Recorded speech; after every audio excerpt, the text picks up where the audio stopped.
This is Audible. A PDF file with worksheets and planning tools accompanies this program. Hi, this is Tony Robbins. Dear listener, I want to thank you for getting this audio program and beginning this journey with me. I can promise you it's going to be an experience you will not forget.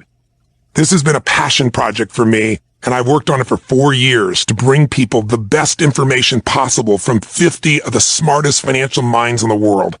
Frankly, I'm frustrated by how people are treated by a financial system that is not organized to put the investor first.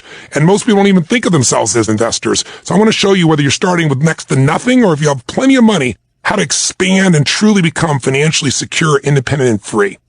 And because I believe so much in it, I asked Simon & Schuster to let me do the first and the last chapter here, because I want you to hear my voice, scratchy as it may be, and even the doctors told me not to do it, so you feel the emotion I have for this. So thank you for the journey, and I look forward to hearing from you, hopefully in social media, on the blog or my website, to understand and to hear the kinds of impact and how you've changed your life as a result of this work. So let's begin, and it begins with 2 quotes. The future has many names. For the weak, it's unattainable. For the fearful, it's unknown. And for the bold, it's ideal. Victor Hugo. And our second one, to avoid criticism, say nothing, do nothing, be nothing. Aristotle. Section 1. Welcome to the jungle. The journey begins with this first step. Chapter 1. It's your money, it's your life, take control. Money's a good servant, but a bad master. Sir Francis Bacon. Money. Few words have the power to provoke such extreme human emotions. A lot of us refuse to even talk about money, like religion, sex, or politics. The topic's taboo at the dinner table and off limits in the workplace. We might discuss wealth and polite company, but money is explicit, it's raw, it's garish, it's intensely personal and highly charged.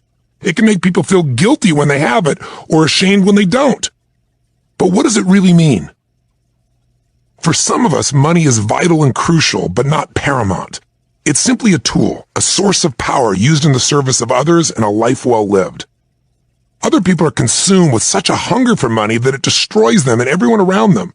Some are even willing to give up the things that are far more valuable to get it. Their health, their time, their family, their self-worth, and unfortunately, in some cases, even their integrity. But at its core, money is about power. We've all seen how money can have the power to create or the power to destroy. It can fund a dream or start a war. You can provide money as a gift or wield it as a weapon. It can be used as an expression of your spirit, your creativity, and your ideas, or your frustration, your anger, and your hate. It can be used to influence governments and individuals. Some marry for it, and then they find out the real price of money. But we all know that at some level, it's an illusion. Money isn't even gold or paper today. It's zeros and ones in banking computers. What is it? It's like a shapeshifter or a canvas. It assumes whatever meaning or emotion we project on it. In the end, money isn't what we're after, is it? I mean, think about it. What do we really, really want? What are the feelings and the emotions we think money will create for us? The feeling of empowerment, or of freedom, or security, or of helping those we love and those in need, or just of having choice, of the feeling of being alive? Money is certainly one of the ways we can turn the dreams we have into the reality we live. But even if money is just a perception, an abstract concept, it doesn't feel that way when you don't have enough of it. I've been there, I bet you have too. And one thing's for sure, you either use money or it uses you. You either master money or on some level, money masters you. How you deal with money reflects how you deal with power. Is it an affliction or a blessing? A gain? You've reached the end of this preview. To listen to the full title, you can buy it in your player.